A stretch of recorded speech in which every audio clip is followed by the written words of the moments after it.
Convenhamos que falar de livros banidos e sua perseguição é um tema recorrente na história da literatura. O que me pega nessa conversa é que a gente não está falando de uma Alemanha de 1930 ou outros regimes autoritários passados, mas sim basicamente da nossa vizinhança num tempo contemporâneo. Só para vocês terem ideia, segundo a PEN American, em 2023, nos Estados Unidos, mais de 3.300 livros foram banidos de escolas e bibliotecas.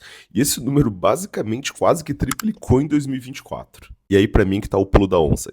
Que livros que estão sendo perseguidos, que livros que estão sendo banidos? A perseguição, na lógica dessas políticas, vai atrás justamente de livros considerados indecentes ou sexualmente explícitos. O BO ainda maior é que eles aproveitam essa linha de raciocínio, por assim dizer, para colocar outras temáticas nesse balaio de gato.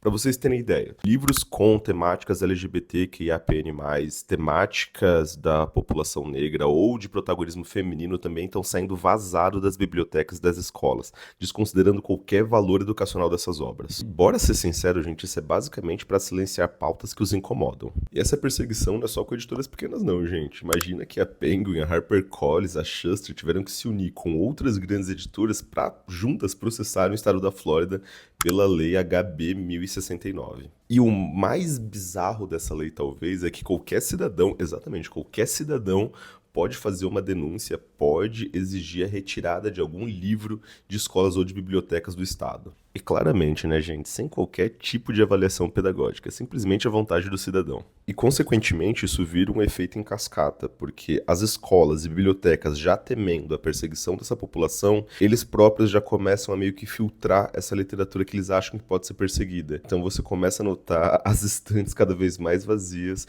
com medo da retaliação da população. E é importante destacar que o funcionamento dos estados lá na terra do Tio Sam é diferente dos estados por aqui. Eles possuem uma certa autonomia a mais e eles possuem constituição própria. E dessa forma, vários estados estão criando leis próprias para filtrarem o que eles consideram literatura digna para ir para as escolas ou para os estados. Utah, por exemplo, qualquer livro que descreva cenas ligadas à intimidade física precisa ser removido das prateleiras escolares. A justificativa é, claro, sempre proteger os estudantes de tudo que possa afetá-los. Já em Idaho, as bibliotecas devem fazer sessões exclusivas para adultos, com temáticas que eles consideram não pertinentes a qualquer outra faixa etária.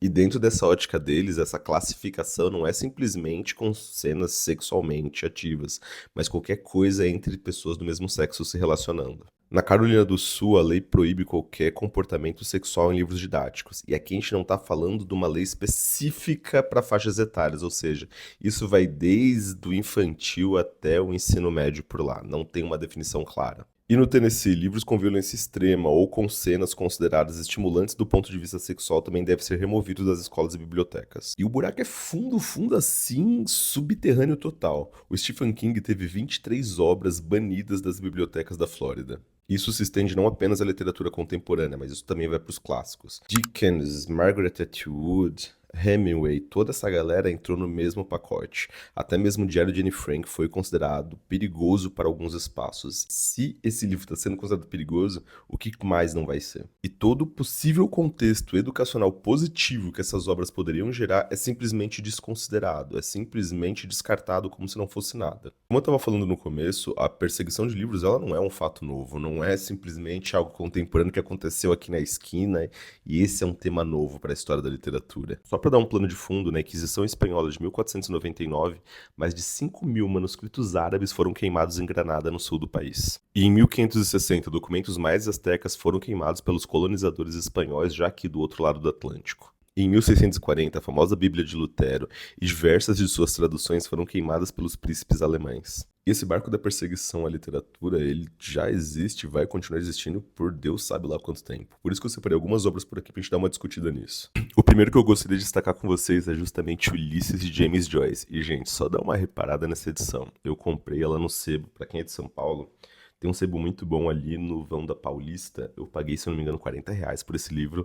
Edição histórica ainda da Abril. Muito, muito bonito. Mas, voltando ao fio da meada. Quando a gente tá falando de Ulysses James Joyce, esse livro começou a ser publicado em capítulos em 1918. E ele chocou a sociedade do período de como ele era inovador, de certa forma. Quando eu falo inovador, é justamente por esse fluxo contínuo de pensamento que a obra traz. Chocando o pessoal, porque ele colocava os pensamentos mais íntimos justamente desse personagem principal. E a polêmica veio justamente a partir do momento que o Leopold Bloom, ele se autoestimula, por assim dizer, a partir do momento que ele vê uma pessoa muito bonita circulando por aí. E o resultado disso foi o quê, galera? O livro foi banido dos Estados Unidos e da Inglaterra em 1923 e só retornou a partir de uma decisão de uma juíza em 1933, ou seja, uma década fora. E segundo o juiz do caso, isso não é pornografia, isso é arte. E a partir desse momento a literatura, ela tem essa mudança na perspectiva do que ela pode fazer, de como ela pode atuar. Outro exemplo de livro que já foi banido, dessa vez lá no Velho Continente, é justamente Doutor Zhivago, de Boris Pasternak. E a título de curiosidade, o livro ele foi publicado primeiramente na Itália e se tornou uma espécie de resistência cultural. E isso porque, mesmo o autor ele sendo russo, dentro do contexto da União Soviética, como ele não estava enaltecendo o contexto de Revolução Soviética, esse livro ele foi proibido pelas terras por lá. Visto que a obra mostrava os dilemas e as dores da população contemporânea daquele período. E tem mais, quando Boris Pasternak ele foi laureado com o Nobel de Literatura, ele foi obrigado, de certa forma, a dar uma recusada nesse prêmio por pressão do governo soviético. E como tudo nessa vida é política, o governo estadunidense usou essa obra como uma campanha antissocialista, aproveitando esse fio da meada, colocando que o regime soviético controlava a arte e a liberdade de expressão. Como se eles não fizessem o mesmo, né, galerinha? Como se toda essa expansão da cultura estadunidense não fosse uma forma de controlar o restante do planeta também.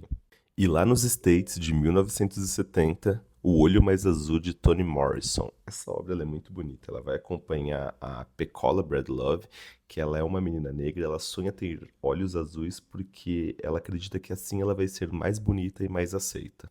A obra ela vai discutir racismo, pobreza, violência doméstica e até hoje ela ainda é uma das obras mais perseguidas em espaços escolares, justamente por esses temas que ela trata. E é importante que a gente fala dessa obra da Morrison, eu já li a Amada dela, tem algum lugar por aqui, mas essa daqui acho que talvez seja a mensagem mais explícita e forte da autora, não é simplesmente literatura. Isso daqui coloca a realidade de muitos lares, não apenas nos Estados Unidos, mas em diversos outros cantos do planeta. E fala sério, né? Não teria como eu falar de livros banidos e não falar de talvez um dos suprassumos dentro desse contexto. A gente tá falando, obviamente, de 1984, de George Orwell. E eu tenho, acho que 2 ou 3 edições desse livro.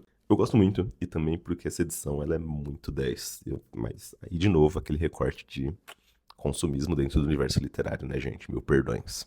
E o que me pega aqui é porque o Orwell ele foi muito brilhante em termos da construção desse universo. Porque ele coloca esse espaço onde que o Estado observa tudo, todas as nossas ações. A obra ela foi banida dos territórios soviéticos por criticar regimes autoritários e já foi banida do território estadunidense e de outras nações justamente por cenas sexualmente explícitas e por outras questões de controle do Estado. E é aí que fica o pulo do gato, né? Um livro que fala sobre censura sendo censurado. Isso daqui é ouro. Aqui tá o título de curiosidade. Eu só consegui ler esse livro por inteiro, acho que na terceira ou na quarta tentativa. E por isso que eu sempre friso, gente, certos livros eles dependem de determinado momento para você ler. Por isso que eu não acho que vale a pena a gente se forçar a ler um livro quando a gente acha que não tá indo. Porque a gente pode acabar com uma experiência literária maravilhosa. Então, tipo, eu demorei 3 ou 4 tentativas para finalmente ler o livro. E é um dos meus livros favoritos da vida. E, tipo, eu acho esse livro brilhante. Mesmo gostando e acreditando que Admirável Mundo Novo do Huxley se encaixa muito mais dentro do contexto da nossa sociedade.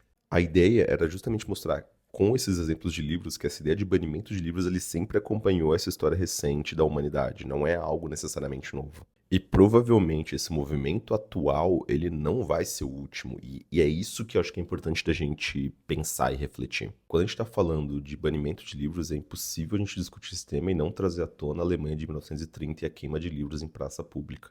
Desde Freud, Einstein, Marx, Thomas Mann, diversos outros autores sendo simplesmente incinerados. Esse evento ele basicamente vira um grande marco, um grande ícone para outros regimes autoritários, que justamente procuravam silenciar e censurar obras que não estavam condizendo com as lógicas daquele regime. Então era muito mais fácil para ele silenciar qualquer voz que não estava casando com esses ideais. O objetivo era apagar o pensamento crítico e criar essa narrativa de uma história única, condizente claramente com o governo em vigor. Porque é isso, né? É difícil acreditar que algo assim está acontecendo de novo e nas nossas redondezas. A gente não precisa ir nem tão longe para discutir esse assunto. A situação aqui no BR, gente, não é tão mais favorável, não. A gente não tá nesse grau, mas a gente tá nesse grau, de certa forma. E eu não sei se vocês lembram dessa discussão, mas em 2023, o livro do Marçal Aquino, Eu Receberia as Piores Notícias dos Seus Lindos Lábios, ele constava na lista de um vestibular, ele foi removido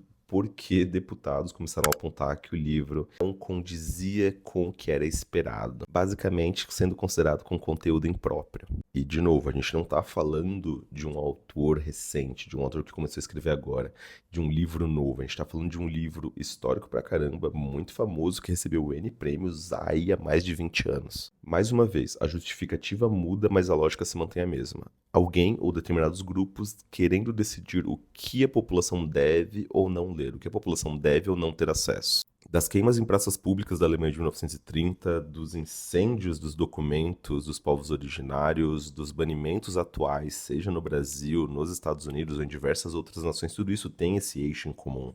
E que o Orwell já apontava anteriormente. Quem controla a narrativa, quem controla o que a gente tem acesso a ler, controla o nosso fluxo de ideias. Por isso que ler essas obras, ou ler qualquer outras obras, é extremamente importante.